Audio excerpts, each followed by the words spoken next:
So now that we're on to memorization, the biggest thing is that you need to decide when you're going to study, okay, and how you're going to study, okay? A lot of people study continuously, okay, so they're going to study for 2 hours straight or 3 hours straight, and that does not work for me, okay? I do not have that much focus that I can study continuously. So what works for me is that I've told this before, but if this is an hour, I'm going to study the whole hour, and then I'm going to take a 15-minute break, okay? And so basically I'm studying the whole day, but I'm going at a very slow pace, and I give myself a lot of breaks, and this is what works for me. And then you can also chunk it out. So if you're like, okay, I'm only going to study in the morning, and then you divide your time in the morning time, and then you reserve the PM time for something else, you can totally do that too, okay? So have a good studying schedule. That's really important. And now if we're going to talk about different memorization techniques, the best one that works for me is active recall, and this is backed up by science. You can search it up as well, and there are different ways to do active recall. It is the best way because it makes a lot of connections in your brain, and it familiarizes your brain towards the particular thing that you're studying, and it's like really good. So how do I do it? Well, what is the pace that I do it at? Well, if I study something, okay, if it's day 1 of me studying it, okay, I'm on day 2. Before studying the day 2 stuff, I'm going to recall what I studied the day before, okay? And then on day 3, I'm gonna recall everything that I studied the last 2 days, and then I'm gonna begin my new studying, okay? Does that make sense? I hope it does. And the different ways that I do active recall is, okay, how do I explain this? But, the best way to do this is to like take a blank piece of paper, okay, and then just like start writing down everything you know about it, okay? So if let's just use anemia, okay? So if I've studied anemia, okay, I'm gonna write down anemia, and I'm gonna write down everything that I should know and everything that I do know about anemia. So I'm gonna classify it, I'm gonna write down examples, I'm gonna talk about lab values. I'm just going to write down everything from memory on a blank piece of paper, okay? And then I'm going to recheck the information using my notes or books, and I'm going to see how many things I got right, how many things I got wrong, how many things I missed out on, and it's just a really great way to keep a check on what you're retaining and what you're having difficulty remembering, okay? And the other way is to, guys, I talked about so many things and it wasn't recorded. Anyways, I'll go back to it. So another way to do active recall is, I don't know how many of you guys do this, but basically you have your notes, okay, then you take a piece of paper and you're supposed to hide the information. So if I'm revising non-Hodgkin B-cell lymphomas, what I'm gonna do is I'm gonna, okay, so I'm gonna show myself the cue, okay, and I'm gonna be like, no, okay, what do I need to know about this, blah, blah, blah. I'm gonna recall it, and then I'm gonna show myself the information, and I'll be like, oh, okay, I got this wrong, I got this right, and stuff, okay, and then again, blah, blah, brachial lymphoma, okay, what do I know about this, blah, blah, blah, blah. I'm gonna recall, I'm gonna see, okay, so I'm basically hiding and then seeing, okay. Another way to do it, it's up to you. Another thing that people do but it does not work for me is flashcards. Okay, I've tried them. I think they're really hasslesome to make and store and stuff, and they get lost and they get mixed up, and I don't like it. But it works for some people, and the way they work is that you have your information, your topic or your cue on the front of the card, and then you flip it over and you have information, okay? So you're gonna study them like this, okay? So I have, okay, active recall. What is active recall? Blah, blah, blah. I'm gonna try and recall it and then flip over and check, okay? That is another way. Another thing, another app that I use a lot is Quizlet, and this video is not sponsored by them. I just really like the app because of the games there, okay? You're like, what games? Basically, in Quizlet, you make different flashcards and you can play a game with it, which is the matching game. So basically it has your topic and the information, and you're supposed to match them. Okay, go to Quizlet, go play the game, you'll know what I'm talking about. And it's a really great way if you're like sitting idle, and you can do this anywhere. It doesn't take a lot of brain energy, it doesn't take a lot of effort, but it really fixes the information in your brain. And yeah, I think this is it. This is all about active recall. On the other memorization technique is to speak loudly. Okay, I spelled that wrong, but it's fine. It's, you know, I know how to spell. I'm a medical student after all. Okay, so speaking loudly, how does that work? Huh?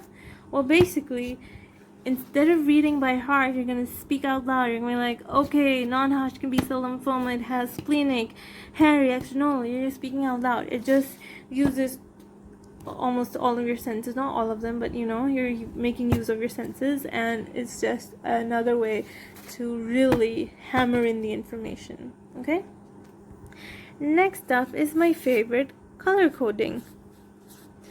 Colors are an amazing thing, and they really help me to retain information. I'm going to try and show you an example of it. Okay, so how color coding works. Okay, I have my own colors for everything. So basically, I'm going to highlight all of the symptoms in orange. Okay, so whatever I'm studying, all of the symptoms that I encounter, all of the special symptoms and stuff, all of the symptoms are going to be in orange, and really standout symptoms, I'm going to give them another color. So I'm going to use green for those. Okay, so these are like symptoms that really stand out to me.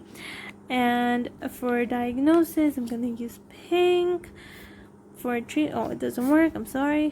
For treatment, I'm going to use another color. And then for all of the numbers that I encounter in my text or notes, I'm going to highlight them using blue. Okay, and same way you can use it for other things, for like causes, examples, or whatever. Just color code all of your notes, and it just makes things so much easier to understand. If you like, I can't find my notes, which I wanted to show you. Oh wait, let me see if I can find them.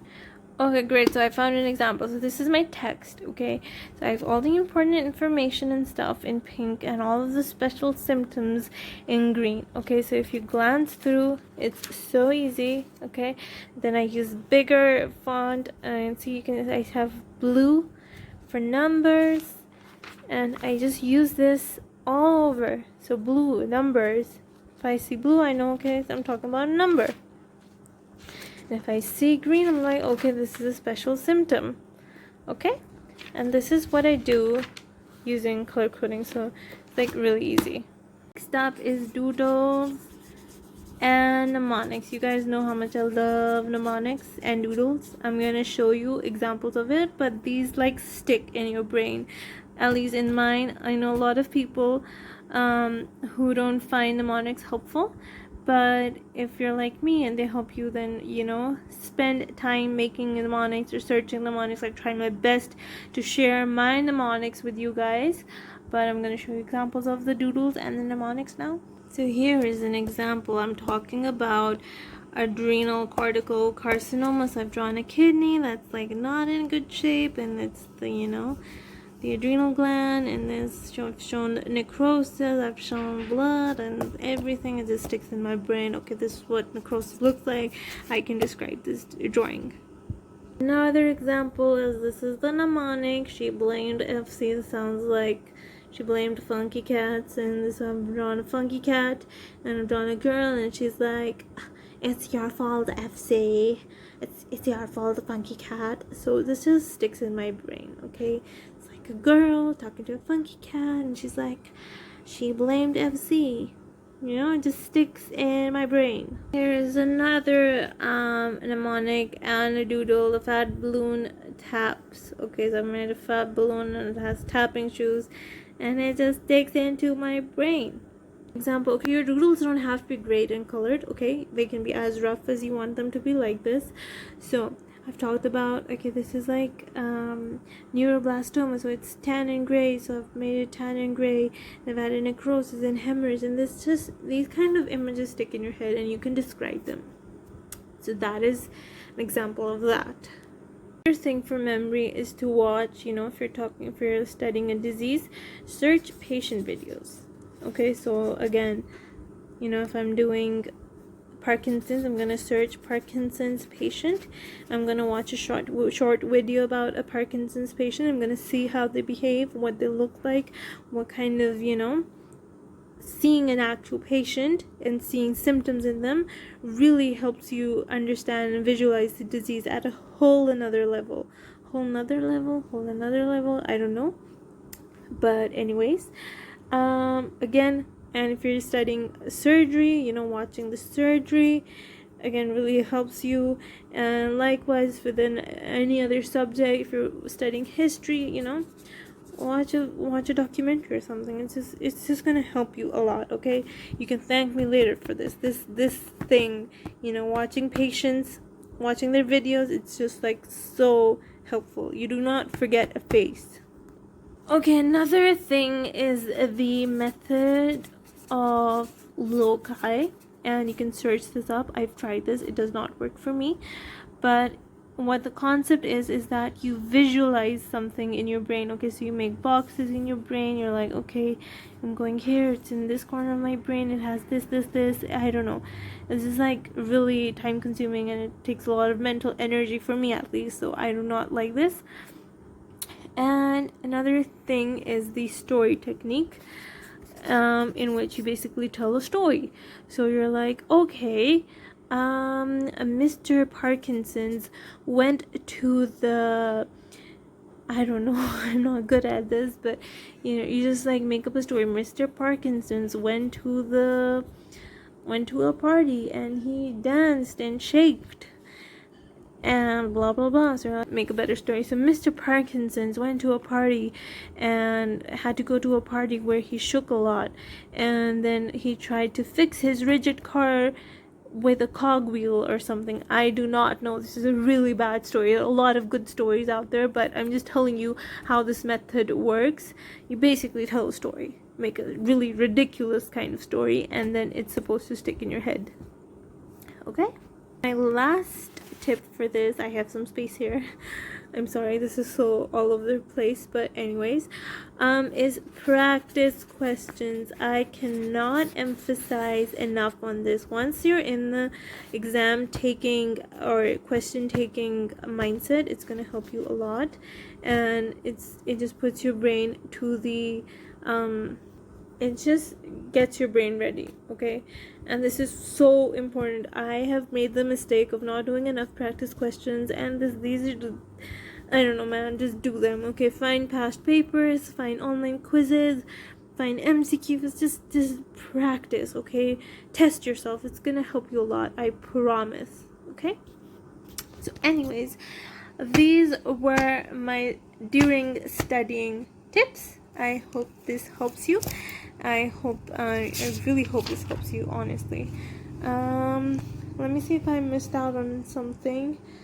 Yeah, I think that's about it.